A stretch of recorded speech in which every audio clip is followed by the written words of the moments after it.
Hello and welcome to पैसा live. हमारे साथ हैं सीए मनीष कुमार जी। हम इनसे आज बात करने वाले हैं कि सर, बजट के अंदर हमने देखा फाइनेंस मिनिस्टर निर्मला सीतारमण ने बहुत सारी नई अनाउंसमेंट्स की हैं, लेकिन ये बड़ी टेक्निकल थी, लेमैन मतलब एक आम आदमी को समझ नहीं आई। हमारे कुछ आपसे 3-4 बड़े सवाल हैं, तो हम चाहते हैं कि आप उनके ऊपर थोड़ी एक्सप्लेनेशन दें, थोड़ा डिटेल में बताएं। मान लीजिए कोई एक ऐसा इंडिविजुअल है जिसकी 12 लाख रुपए तो सैलरीड इनकम है, लेकिन उसके अलावा वो व्यक्ति शेयर से पैसे कमाते हैं और वो व्यक्ति उनको रेंट की भी इनकम आती है, घर के किराए की, तो क्या उसके लिए भी ये 12-12-75 वाली लिमिट है या नहीं? ये बहुत लोग हमें कमेंट सेक्शन में लिख के पूछ रहे हैं। कैपिटल गेन वालों के लिए भी ये एलिजिबल है कि नहीं है? Thank you. ये सवाल सिर्फ आपको ही नहीं पूछा जा रहा, मुझसे भी जगह जगह पर सवाल पूछा जा रहा है कि सर मेरे पास कैपिटल गेन है, मेरे पास लॉटरी इनकम है या मेरे पास हाउस प्रॉपर्टी है, तो इस पर भी क्या 12 लाख का लिमिट अवेलेबल है या नहीं। ये जो 12 लाख का एग्जम्पशन दिया गया है अंडर सेक्शन 87A रिबेट में, तो ये आपका नॉर्मल इनकम के लिए दिया गया है जो आपके स्लैब रेट में इंक्लूड होता है, जहाँ पर स्पेशल टैक्सेशन लगता है। Like short term capital gain हो या लॉन्ग टर्म कैपिटल गेन हो या लॉटरी इनकम ऑफलाइन हो या ऑनलाइन, उसके लिए स्पेशल रेट है, उस पर ये 12 लाख का एग्जम्पशन नहीं मिलता है। इसका मतलब कोई व्यक्ति सिर्फ इन्वेस्टमेंट करता है और शॉर्ट टर्म में उसने 5 लाख रुपया कमा लिया और उसकी कोई इनकम नहीं है, तब भी उसको 5 लाख के ऊपर 20% टैक्स देना पड़ेगा। तो 12 लाख का एग्जम्पशन सिर्फ प्रोफेशनल, सैलरी ऑनर या जो रेगुलर इनकम है उसके लिए अप्लीकेबल है, स्पेशल रेट के लिए नहीं। सर, अब जैसे आपने बताया कि स्पेशल रेट के लिए नहीं, मानिए अगर कोई एक इंडिविजुअल है, जैसे फ्रीलांसर है, आजकल बहुत सारे लोग सोशल मीडिया के थ्रू फ्रीलांसिंग अर्निंग करते हैं, तो उनके लिए भी ये रेट सेम है? फ्रीलांसर में आपका बहुत सारे लोग आ जाते हैं, जैसे कोई वेबसाइट बनाता है, आईटी इंजीनियर्स हैं, डॉक्टर्स भी अपने क्लिनिक खोलते हैं, कोई भी मीडिया में है, जो एम्प्लॉयड प्रोफेशनल्स हैं बेसिकली। हाँ, तो सेल्फ एम्प्लॉयड के लिए एक बहुत ही इंटरेस्टिंग चीज़ इस बजट में आया है जो लोगों का ध्यान नहीं गया है, क्योंकि मैडम महोदया ने तो सिर्फ ये बता दिया कि 12 लाख पर टैक्स एग्जम्पशन है, उसके बाद सेकेंड लाइन में बोलती है कि सैलरी क्लास के लिए 12,75,000 का टैक्स एग्जम्पशन है।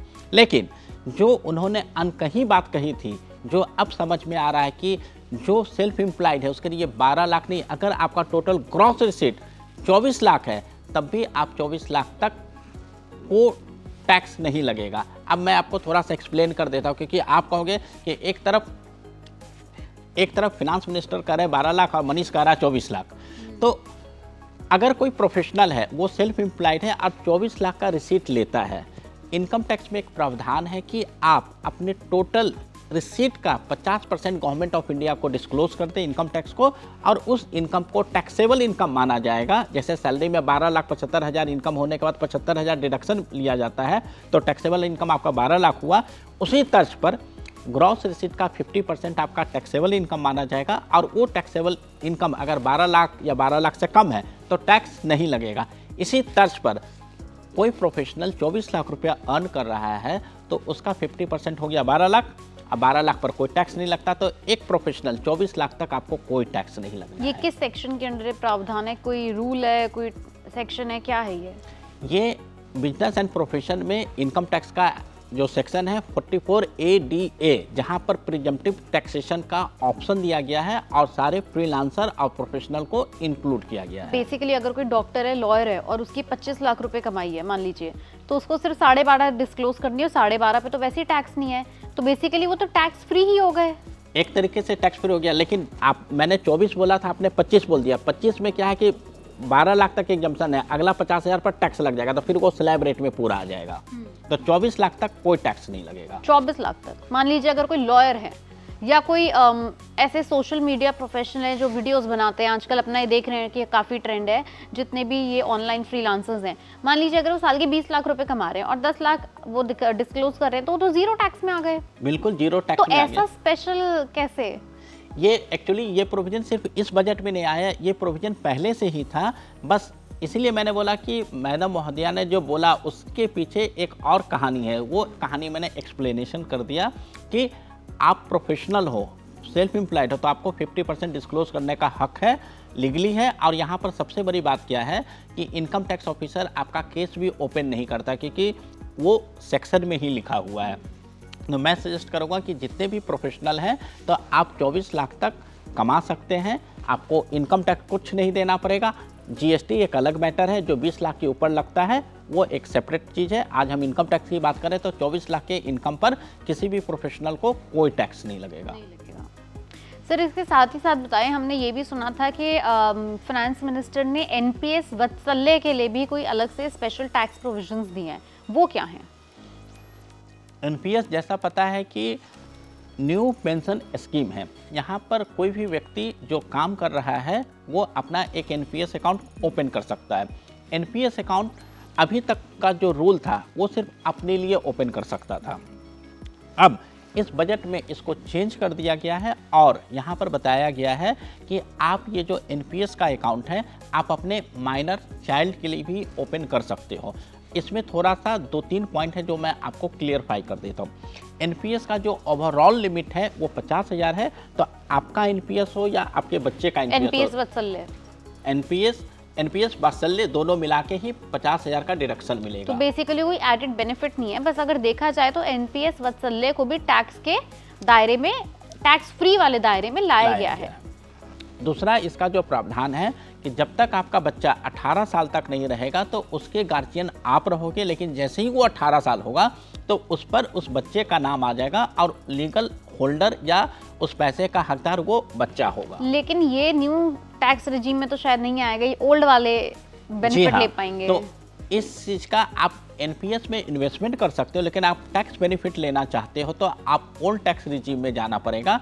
जो ओल्ड टैक्स रिजीम में जाना आज के लिए कोई अक्लमंदी की बात नहीं है, क्योंकि इस साल तक यहाँ पर ओल्ड और न्यू टैक्स रिजीम में ब्रेक इवन पॉइंट था 3.5 लाख का। इस स्लैब रेट को इंक्रीज करने के बाद ये ब्रेक इवन पॉइंट तकरीबन 7 लाख का हो गया और हम में से हमारे पास या आपके पास 7 लाख का इन्वेस्टमेंट नहीं होता है। 80C हो या हाउसिंग लोन हो या HRA, 7 लाख का इन्वेस्टमेंट आना बहुत ही डिफिकल्ट है।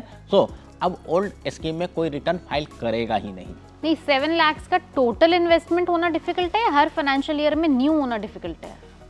पहला क्योंकि टोटल इन्वेस्टमेंट तो होती है लोगों की, 8-10, 10-10, 20-20 लाख की एफडीज होती हैं जिनकी, मान लीजिए। डेफिनेटली आपने इस सवाल को बहुत अच्छा से आपने पूछ लिया, थैंक यू। यहाँ पर बात करो हर साल नया 7 लाख का इन्वेस्टमेंट, जो कि किसी भी इनकम क्लास के लिए डिफिकल्ट है। सबके लिए मुश्किल है, बट लोग करते भी हैं, मतलब सबके लिए मुश्किल है। हाँ, आप ये एक सोच लो ना कि अगर किसी व्यक्ति की इनकम 15 लाख है तो वो 7 लाख रुपया कहाँ से इन्वेस्ट करेगा, फिर वो खाएगा क्या और काम क्या करेगा? तो सर मान लीजिए अगर कोई ऐसा इंडिविजुअल है जो अपर मैनेजमेंट होते हैं, जिनकी 25 लाख 30 लाख प्लस सैलरी है, उनके लिए तो फिर ओल्ड टैक्स रिजीम, या फिर कोई ऐसा जिसके पास होम लोन है तो जो होम लोन की ईएमआई भरते हैं उसके ऊपर भी रिबेट ले सकते हैं, उनके लिए तो आई थिंक अभी भी ओल्ड टैक्स रिजीम बेहतर है, राइट? डेफिनेटली अगर आपका total 80C, home loan, HRA और मेडिकल इंश्योरेंस ये सब सारा मिला के, और आप जो कुछ ट्रस्ट में डोनेशन देते हो, ये सारा मिला के अगर 6 लाख से ज़्यादा हो जाता है तो आपके लिए अभी भी ओल्ड टैक्स रिजीम बेनिफिशियल होगा। और अगर 6 लाख से कम हो, क्योंकि 6 लाख तो शायद होना मुश्किल है, 80C की तो लिमिट ही 1.5 लाख है। हाँ, तो उसके बाद अगर उससे कम है तो आपको न्यू टैक्स रिजीम में ही रहना पड़ेगा, यहीं पर आपकी टैक्स की बचत होगी। तो आपने जैसे एग्जांपल 6 लाख की लिमिट बताई, तो अगर आप बता सकें हमें कि ओल्ड टैक्स रिजीम में कोई भी सैलरीड क्लास कितना ले सकता है? 80C की तो लिमिट 1.5 लाख है, उसके आगे? 80C में 1.5 लाख है। मेडिकल इंश्योरेंस में 50,000 तक वो क्लेम कर सकता है अपने पेरेंट के लिए। उसके बाद वो पॉलिटिकल पार्टी या ट्रस्ट को डोनेट कर सकता है, जहाँ पर उसको 50 या कहीं पर उसको 100% का डिडक्शन मिलता है। ऐसा हो सकता है कि आपका घर बॉम्बे में हो और आप जॉब कर रहे हो दिल्ली में, तो दिल्ली में आप HRA पे करें तो आपको HRA का भी बेनिफिट मिल जाएगा। तो इस तरीके से 80C का 1.5 लाख, 80D का 50,000 तो 2 लाख हो गया, हाउसिंग लोन का आपको 2 लाख मिल गया तो 4 लाख हो गया, और आप कहीं पर HRA पे कर रहे हो तो वहाँ से भी आप 2 लाख 2.5 लाख का बेनिफिट ले सकते हो, तो 6 लाख हो सकता है। लेकिन उसके लिए आपकी इनकम कम से कम 20-25 लाख से ज़्यादा होगी, तभी आप ओल्ड टैक्सेशन का बेनिफिट उठा सकते हो। सर TDS के ऊपर भी काफ़ी प्रोविजंस आए हैं, जैसे सीनियर सिटीजन की जो उनकी इंटरेस्ट से ब्याज से जो इनकम थी, जो 50,000 रुपये तक पे TDS नहीं लगता था, फिर TDS लगता था, वो 1 लाख हो गए। तो I think this is also very good major. इसके अलावा TDS में कोई अगर बदलाव? सबसे पहला मैं बताऊंगा कि इस बजट में लोग ये उम्मीद कर रहे थे कि सीनियर सिटीजन जिनका इनकम सिर्फ पेंशन से होता है या सेविंग या एफडी के इंटरेस्ट इनकम से ही होता है। उम्मीद ये था कि सीनियर सिटीजन को काफ़ी राहत मिलेगा या उनके ऊपर टैक्सेशन ख़त्म कर दिया जाएगा, लेकिन ये हुआ नहीं। सीनियर सिटीजन को भी 12 लाख का बेनिफिट मिल रहा है। अब आते हैं टीडीएस। अभी तक प्रावधान था कि किसी भी व्यक्ति का जो 50,000 का एफडी का इंटरेस्ट है उसके ऊपर टीडीएस कटना था, तो इस प्रावधान को एक्सीड कर दिया गया है और वो 1 लाख हो गया है। इट मीन्स कि बैंक अगर आपको 80, 90 हज़ार या 99,000 तक भी आपको बैंक से इंटरेस्ट दे रहा है तो आपको टीडीएस नहीं काटेगा, जो आपके लिए राहत की बात है, क्योंकि वो पैसा आपके हाथ में आएगा। ये प्रावधान था आपका फिक्स डिपॉजिट के इंटरेस्ट पर सीनियर सिटीजन के लिए। एक और प्रावधान लाया गया है जो बहुत ही इंपॉर्टेंट है, जो कॉमन लॉ काफ़ी कंफ्यूज हो रहे हैं, वो है आपका रेंट के टीडीएस का लिमिट था, वो पहले था 2,40,000, अब उसको एक्सीड करके कर दिया गया है 50,000 रुपया पर मंथ, मतलब कि पूरे साल का 6 लाख रुपया। ये सबके मतलब लिए अगर मैं हूँ और मेरी कोई प्रॉपर्टी है, मुझे महीने का मान लीजिए 30,000 रुपये किराया आता है, तो वो साल के आपका कितना हो गया? मुझे 3,60,000 हो गया। तो अब आपके पास एक प्रॉपर्टी है और आपने किसी शॉपकीपर को या किसी कंपनी को आपने रेंट पर दिया हुआ है, और अगर किसी इंडिविजुअल को दिया, इंडिविजुअल टू इंडिविजुअल में टीडीएस की कोई कॉन्सेप्ट नहीं है। हाँ, आपका रेंटल इनकम 50,000 से ज़्यादा होगा तब आएगा, उससे पहले कोई कॉन्सेप्ट नहीं है। अब आपने किसी कॉमर्शियल ऑर्गेनाइजेशन को दिया हुआ है, तो अगर यही प्रॉपर्टी पहले रहता था आपको 3,60,000 पर 10% टीडीएस काट के मिलता, अब जो महीने का 50,000 रुपया पर मंथ कर दिया गया है, 6 लाख रुपया, तो 3,60,000 पर वो टीडीएस नहीं काटेगा, पूरा 3,60,000 आपके हाथ में आएगा। तो टोटल 6 लाख रुपए के ऊपर टीडीएस कटेगा। 6 लाख रुपए तक का जो आपका रेंट है, अगर आपने कमर्शियल किसी को दिया है तो वो रेंट आपका टीडीएस फ्री है। और वो टीडीएस कितना है? वो टीडीएस 10% है। अच्छा, तो मतलब अगर मेरी प्रॉपर्टी है और मैंने किसी कमर्शियल इंस्टीट्यूट को दिया है, मान लीजिए कोचिंग सेंटर को दे रखी है, मैंने अपना पूरा फ्लैट या अपना घर कोचिंग सेंटर को दिया है, तो अगर मुझे 6 लाख रुपए तक का भी पूरे साल में ब्याज मिलता है तो वो कंप्लीट टीडीएस फ्री है?